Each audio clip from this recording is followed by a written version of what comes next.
Hi everyone, it's day one of Gamescom and we're here in the Colmesser. Yeah, and we've seen an absolute ton of games. So let's not waste any more time and kick things off with the latest on Call of Duty Elite and Modern Warfare 3. Modern Warfare what?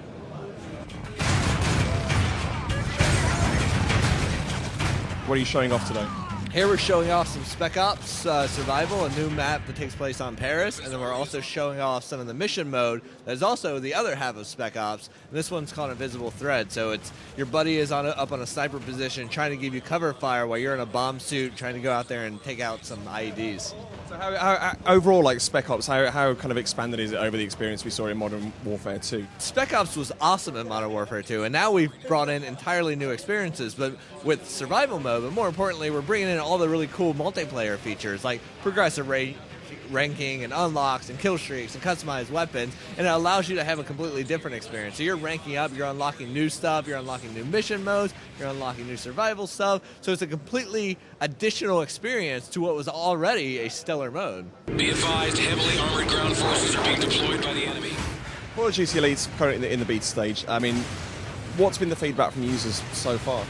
We really realize there are like three types of players. You know, there are guys that are just getting started, there are people that play socially, and there are people that play competitively. And so we had to speak to all three. You know, there's an improved section, which is like getting started in multiplayer, but even advanced tactics, like where are the spawn points on this map?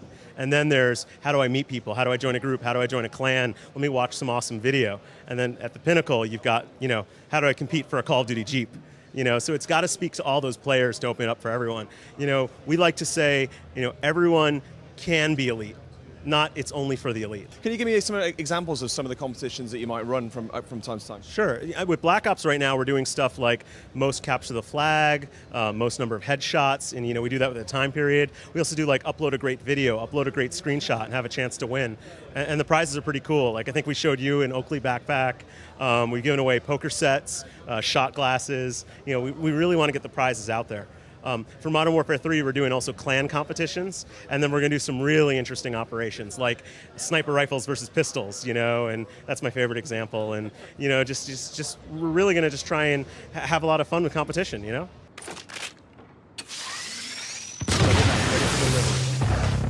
Multiplayer world premiere at Call of Duty XP.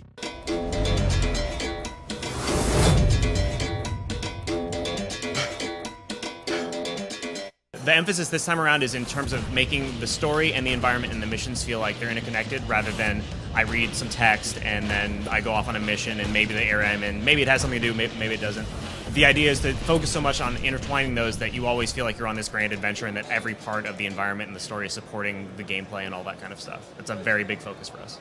We basically, all the guns now have much more character to them. When you see them, when you pick up a gun, you'll be able to know what manufacturer made it. When you fire a gun, everything feels different. You saw the Vladoff minigun spins up a little bit. Like the Jacobs, our sort of Wild West manufacturer. When you fire a gun from them, even if it's an assault rifle, you don't just hold down the trigger and it fires. You fan it like a repeater. Like you have to, as fast as you can press that button, so it feels sort of like a Winchester. The TDR has their crazy reload. The bandits just have, you know, endless amounts of ammo. Every manufacturer is going to feel much more different immediately from the get-go. The Dahl has the 3-round burst. Every Dahl assault rifle is going to be very 3-round burst. And it's much more interesting to pick up guns in what was an already super amazing bazillion sort of weapon system. Now every gun actually feels drastically different from every other gun.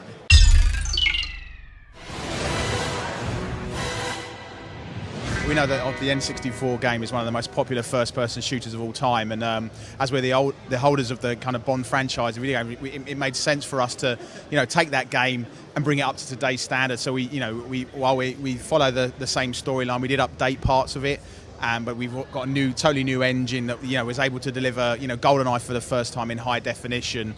Not only do we give you different ways to play in terms of running and gunning or playing stealthily with your silenced weapons and takedowns, but we also give you a choice in the player map. So when we're playing through the level, there's different ways you can take things. You know, we try to offer alternate routes wherever we can, not normally as obvious as some, like using vents to climb to areas that then give you better positions. So we try and do that as much, you know, and we also try and do that with, you know, supporting, you know, different controllers and things like that, and different controller mappings and things like that, and then also adding new other single player modes such as the MI6 ops, which give the players who like to play, you know, stealthily or, you know, all out gun, different versions within single player as well, aside from the story campaign.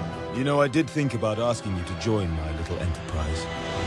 But your loyalty was always to the mission.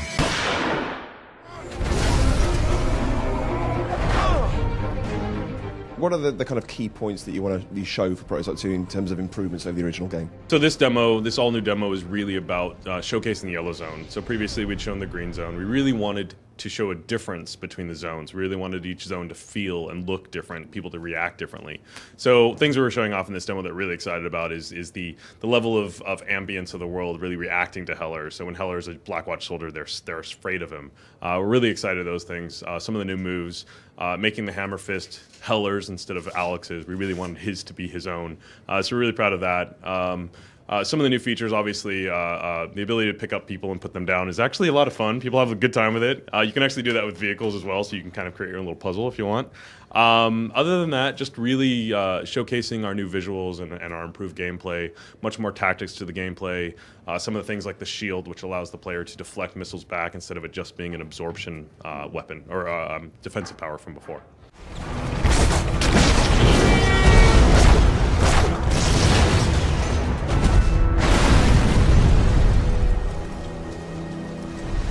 Tiny and frozen.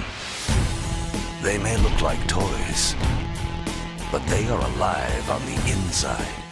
The toys aren't of the video game characters, they are the video game characters. The game comes with 3 toys. You pick up your toy, you put it on the glowing portal of power, and it instantly appears inside the game. And then you play as that character. And anything that you do, the treasure you collect, the achievements, any of that kind of stuff automatically flows into the brain inside the toy. And then when you can just pick up the toy at any point you want and change it, but your toy remembers everything that's happened to it.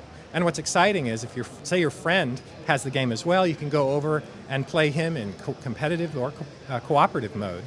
We have a PvP arena mode where you can take your team of powered up characters and face off against your friends. And you can play the whole game from start to finish with the 3 toys that come in the starter pack, or you can go off and collect additional toys. There's over 30, and they're radically different. Only you can bring the Skylanders to life. Oh, Modern Warfare 3. Sorry, I got confused. Anyway, it's a good first day, so we're back here tomorrow, are we? Yeah, of course we are. Right, yeah. But tomorrow is also the first day that the general public is unleashed upon the Colmesser as well, so it's going to be absolutely chaotic, but we're not going to let them stand in the way of bringing you even more great coverage from Gamescom, so... Yeah, we're going to be here tomorrow, so don't miss it on Inside Xbox.